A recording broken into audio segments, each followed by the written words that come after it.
After the Olympics, the legendary Mike Tyson made a scathing remark about Imane Khelif, who won the gold medal in the women's 66 kilograms boxing event at Paris 2024. Tyson expressed his belief that Khelif is, in fact, a man merely posing as a woman. He condemned this as an unacceptable situation in boxing, asserting that such actions undermine the integrity of the sport. Tyson urged Khelif to quit boxing, calling him a disgrace to the boxing community. Imane Khelif secured her place in the history books on Friday night by winning Olympic gold in the welterweight division at Paris 2024. Her victory came after a hard-fought battle against Yang Liu, where she triumphed on points in a match that captivated audiences around the world. However, Khelif's journey to Olympic glory has been anything but straightforward. Her campaign has been mired in controversy, casting a long shadow over her achievement.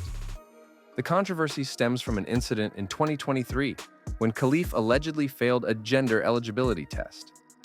The test, which reportedly revealed the presence of certain chromosomes, led to significant scrutiny and debate within the sports community.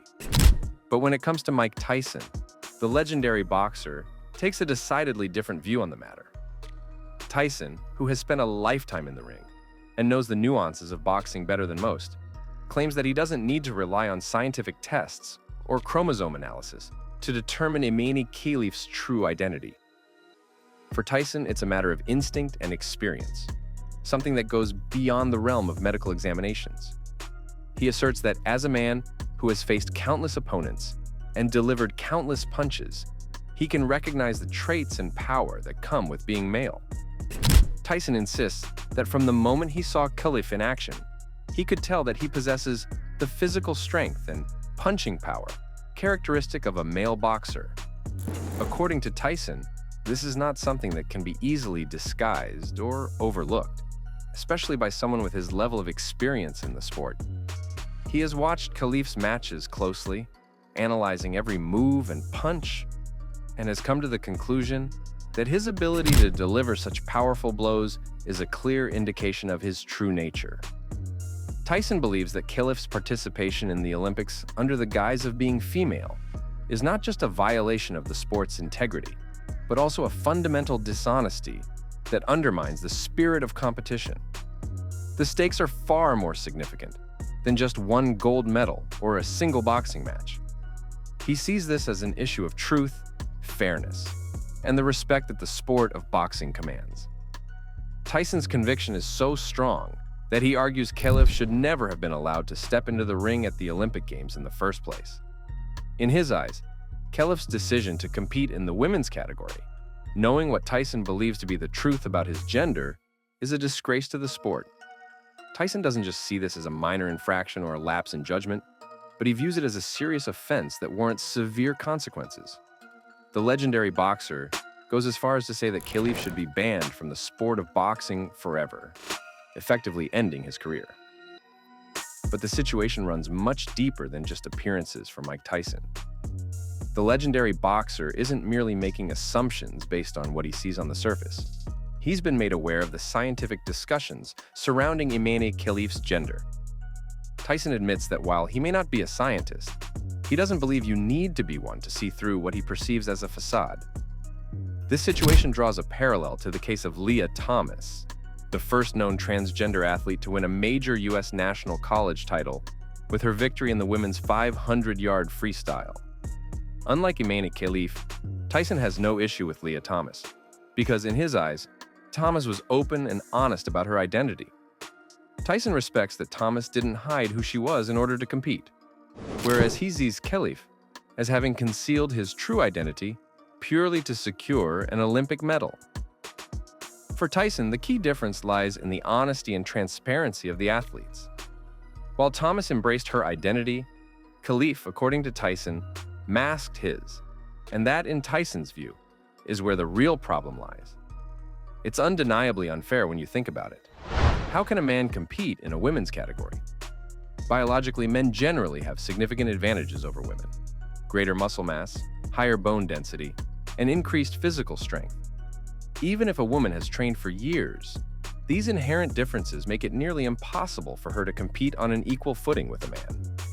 This makes Imane's participation in the women's category not just controversial, but fundamentally unjust, undermining the integrity of the competition. This is precisely why Tyson is so outraged. Known for his commitment to fairness in the ring, Tyson has always despised any form of cheating. His stance against dishonesty in sports is well documented. He was one of the first to call out Ryan Garcia for allegedly using PEDs in his match against Devin Haney. For Tyson, any form of cheating, especially in a sport as revered as boxing, is unforgivable. It's not just Mike Tyson who believes Imane is a man. A former sparring partner of Olympic gold medalist Imane Khelif has also labeled the Algerian as a man, going so far as to suggest that Khelif has been biologically altered by living in the mountains. The training opponent making these bold claims is Bulgarian-Nigerian women's boxer Joanna Nwamaru. Nwamaru has described Khelif as a man, recounting how during a sparring session in February, she observed what she characterized as Khelif's male power and male techniques. Khelif has some kind of internal issues, but he is a man. I will stay by my words until he does a test to prove to the world that she is a woman. But we all know that won't happen, Nwamaru explained. To bolster her claims, Nwamaru asserts that she has evidence to support her statements. She questions why she would make such allegations if they weren't true, emphasizing that her observations are well documented. According to Nwamaru, her intent is not to tarnish Imane Khelif's reputation, but to present what she believes to be the facts based on her experiences. I think we played 3-4 sparring sessions. I have a record of everything. I can confirm that this is a man to me. Male power, men's techniques, everything, she added. What makes this intriguing is that Imane Khelif's teammates tried to convince Nwamaru otherwise, insisting that Khelif is not a man. This has led to speculation about whether the teammates were attempting to cover up for Khelif, though the motives behind such actions remain unclear. Khelif's teammates came to me and told me, Imane is not a man. She is a woman and just lives high in the mountains with her relatives and parents, and so there may be a change in her testosterone or chromosomes and the like. They continued to insist that Khelif was born female and is not transgender. To make their argument strong, they pointed to the fact that Khelif was banned last year after the International Boxing Association, IBA, conducted medical tests revealing elevated testosterone levels in her system. But is this claim accurate? While some might agree with Tyson, the legendary boxer argues that Imane Khelif must scientifically validate his claims to avoid ongoing criticism. Until then, figures like Tyson will continue to challenge and question his legitimacy. So, what are your thoughts on this issue? Share your opinions in the comments below.